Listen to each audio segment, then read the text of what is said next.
هذا الكتاب الأبيض فيه الحل سلاطين بعدين يا علي بشر.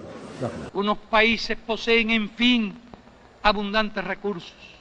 The United Nations might be considered the world's largest supranational organization. With over 193 participating countries, it somewhat dictates international law. Due to the diversity of our planet, the United Nations has implemented 6 multinational languages: English, Spanish, French, Russian, Arabic, and Mandarin Chinese. However, as there's still a large chunk of the population that may not speak one of these languages, the question arises, what if we added another language to the United Nations? And which one would it be? So with that being said, let's learn about language.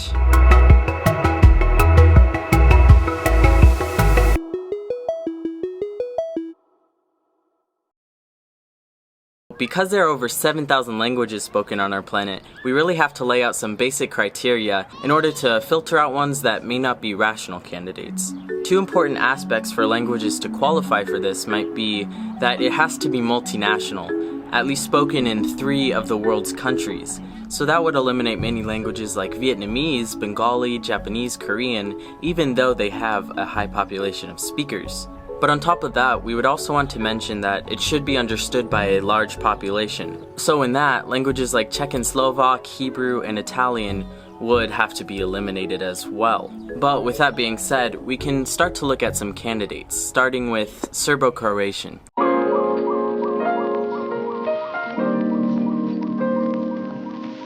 In Southern Europe, there used to be a country known as Yugoslavia, which broke up in the 90s. The vast majority of this population spoke mutually intelligible dialects of the Serbo-Croatian language, making it a lingua franca in Southern Europe in a sense. And after a period of balkanization in which all of these countries separated through war and other means, the Serbo-Croatian language still became the official language of these newer countries, albeit under different names, such as Croatian, Bosnian, or Montenegrin. Now, if we're looking at candidacy for being a United Nations language, it's great to note that the Serbo-Croatian language is spoken by many ethnicities that are different from one another.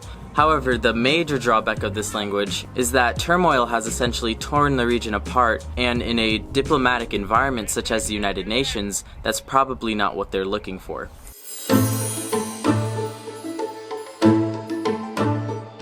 If we're staying on the European continent, we can probably look at the German language. German is a language spoken by over 130 million people in the countries of Germany, Austria, Luxembourg, and even Liechtenstein, Switzerland, and it has become a major language in European politics. However, even though it has become a language of prestige in Europe, this may not play out in the United Nations, as it's not really spoken outside of Europe, as many of their colonies have adopted other languages such as English, French, or even their native language such as Tanzania with Swahili.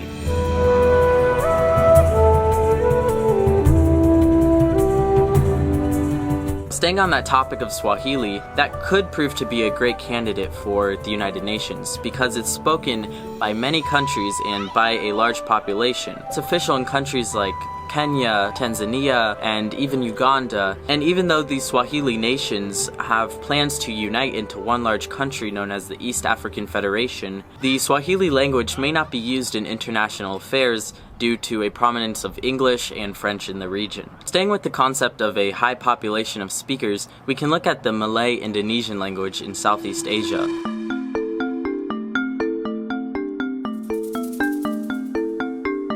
This macro language of Malay and Indonesian is spoken by over 200 million people in the region. In historic times, it was essentially the lingua franca of Southeast Asia. Similar to Swahili in Africa, it might lose its candidacy due to English being a prominent language because of colonization as well, and many high leaders in Indonesia and Malaysia alike use the English language to conduct business abroad. Because many of these international languages have become de facto through conquest and colonization, such as English and French, one that never really attained UN status was the Portuguese language of Portugal, Brazil, and many other countries around the world.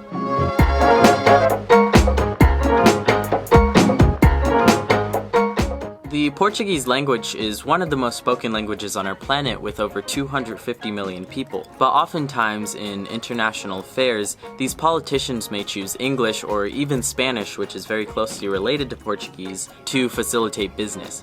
And this might be why Portuguese has lost an international status even after owning over half of the New World. Hindustani is one of the most spoken languages in our world. It's somewhat a macro language of the Hindi language of India and the Urdu language of Pakistan. And even though it has close to 1 billion speakers worldwide, the Hindustani language, similar to Malay, has lost social prestige due to colonization by the British and the influence of English in the region. And even if we were to look past that, it would be difficult to make the Hindustani language a standard dialect, as Pakistan and India do not have the best of relationships, just like in the Balkans with Serbo-Croatian. And similarly, conflict has essentially created 2 languages out of 1, and that's not necessarily an ideal choice for people of the United Nations. Similarly, in the Middle East and Central Asia, we have the Persian language, also known by its dialects of Farsi, Dari, and Tajik. The Persian language is spoken by about 50 million people, and it is widely used in over 3 countries in our planet. However, because of increased tensions in Iran, war in Afghanistan, and a general isolation of Tajikistan, the Persian language is not one that's considered a world leader in politics, and they have generally used English in the past. There's one more language we can look at, and that is Turkish.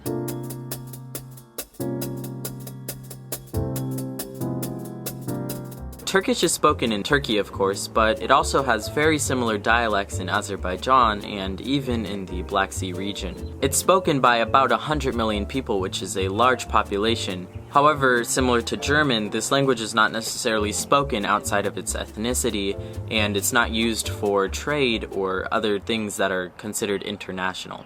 Those are just about 8 options of languages that the United Nations could use, and even though I named cons for all of them, there are definitely more benefits for most of them. Even though it sounded like none of these were good options, most of them actually would be great options. But the main reason why the United Nations has stuck with 6 languages is due to the cost of translators and for the simplicity of functionality when they're having general assemblies. All of these are just my speculations on the topic, but I wanted to ask you guys, what do you think would be a great addition to the United Nations as far as multi-ethnic and multinational languages go? I personally think one of the best options would be Hindustani, just because of how widely spoken it is on our planet. That's all I have for you guys today. Good morning or good night from wherever you are, and I hope you learned something about language today.